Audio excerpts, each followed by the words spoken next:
No, mluv, Heňorku, babička. Heníčku, pověz nám něco. Co to bylo? No, Co to bylo? Pověz babičce něco, Heňulko.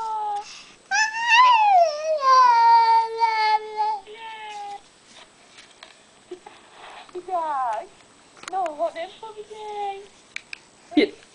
je tam bába. Je tady Míša a Domíšek. Kluci tam. Povíš nám něco? Heňulko.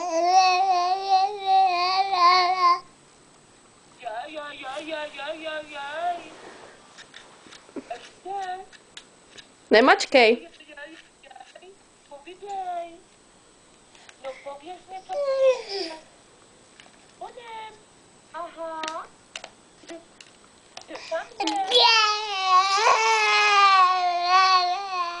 Ty máš radost, že mluvíš s babičkou, jo. Ty máš velkou radost. A kde tam je panenka? Henričko teďka přišel do Míšeka, má asi nožičku zlomenou. Moc pláče. To pak se asi do Míško i stalo. No, zase do